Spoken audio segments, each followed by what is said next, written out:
these gaps in education achievement start right back in early years, and then they sort of accumulate through key stage 1, 2, 3, 4, 5.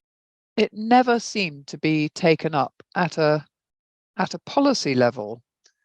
So nobody ever seemed interested in thinking about doing anything about it. Now, one of the fundamentals is lower levels of literacy for boys, and that lower level of literacy and engagement with literacy starts very, very early in education.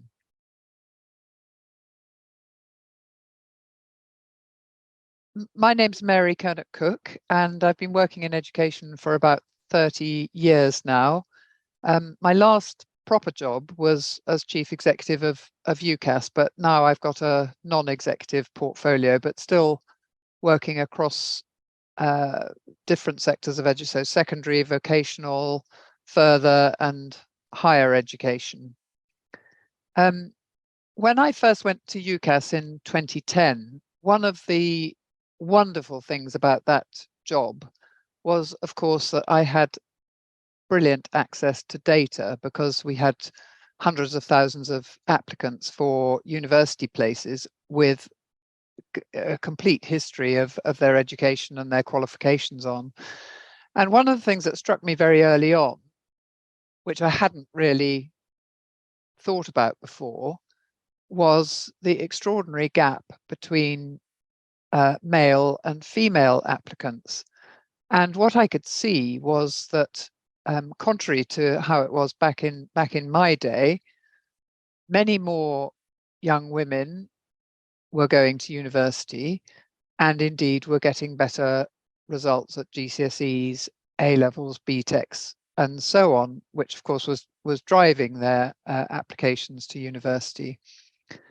And so I started digging into this topic, and I discovered that these gaps in education achievement start right back in early years, and then they sort of accumulate through key stage 1, 2, 3, 4, 5. And you know, even if you don't think that going to university is the be all and end all for education, it does, the data when you get to higher education does represent a kind of cumulative effect of those differences in education achievement that happen earlier on. So I think it's very important. Now, when I was at UCAS, I took every possible opportunity to draw attention to this gap between men and women. And actually, quite often it got good headlines. I think the newspapers quite thought it made a good story. But to my surprise, it never seemed to be taken up at a policy level. So nobody ever seemed interested in thinking about doing anything about it. Now, what's interesting about the gap between boys and girls at school in education achievement is this isn't like the gaps we can see between, for example, London and the rest of the country, or the gaps that we know about for people with lower socioeconomic background or other disadvantages. You know, we can sort of understand those gaps. But when you're talking about boys and girls, these are the same children from the same communities, at the same schools, with the same curriculum, with the same teachers doing the same assessments. And yet, for some reason, nobody is particularly interested in why these gaps exist. I know from having been involved in governance in secondary education, most schools and indeed multi-academy trusts do actually measure the difference between boys and girls' attainment. But as far as I can tell, nobody's tackling the issue or thinking about what they could do differently to even things up.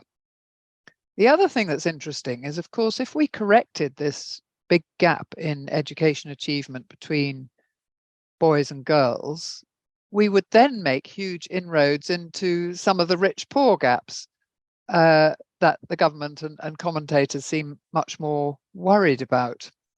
So there's an added incentive there to tackle this.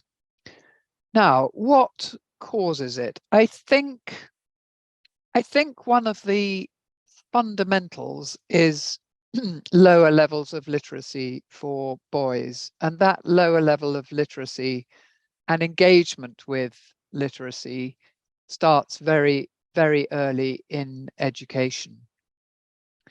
You know, even though boys are sometimes thought to be better at maths and STEM subjects, or at least prefer those subjects, you actually can't access those curricula either if you have poor literacy. So literacy is the absolute foundation stone for education achievement. So I think that's probably at the root of it. And of course, we read stories about boys being less likely to read books, being more likely to spend time on video games, and generally not engaging with the curriculum as readily as girls do. Now, one of the things, and this is a bit controversial, one of the things that I think is important as well in this picture is, of course, we've got a very highly female-dominated workforce in schools. So I think something like 85% of the primary school workforce is female, and probably 65 or 70% of the secondary school workforce. I've got nothing, you know, female teachers are wonderful, of course they are. But, you know, we're very ready, aren't we, to say that young women need role models. So there's lots of initiatives about women in STEM and women in mathematics and that kind of thing. And why is it that we don't accept that boys need role models as well? So I do think that that's something that's worth looking at. And while we're on the topic, you know, these initiatives to get more women into science, technology, engineering, mathematics subjects, why aren't we running initiatives to get more men into the caring professions, nursing, social work, and of course teaching as well? Because there are hundreds of thousands of jobs, relatively well-paid jobs in those professions, but they are of course very predominantly female professions at the moment. More broadly, I believe very strongly that we need our men to be educated if we want gender equality. You know, a lot of people say, well, it doesn't really matter if men do worse in education because they make up for it later in the workplace. But, you know, that's got nothing to do with education. And what it, you know, it's to do with gendered approaches to things like parental leave. And I think very old-fashioned views and approaches about male and female roles in the family. You know, I really don't think that, you know, the fact that men do better in the workplace has got anything to do with their previous achievements in education. So all of this, I continue to think, is a real issue that should be addressed. There's been really a policy vacuum in this area, and no attempt by government to try and tackle this. I think the only speck of light in the education policy environment is probably the Office for Students, which is the regulator for English higher education, who do in their access and participation work call out the fact that that boys' participation, particularly white working class boys' participation, is actually the lowest of all ethnic groups. And they do encourage universities to include that in their access and participation plans. But that, I think, is the only policy initiative that I've ever seen that calls out this issue. And yeah, I believe passionately that it's time we did something about it.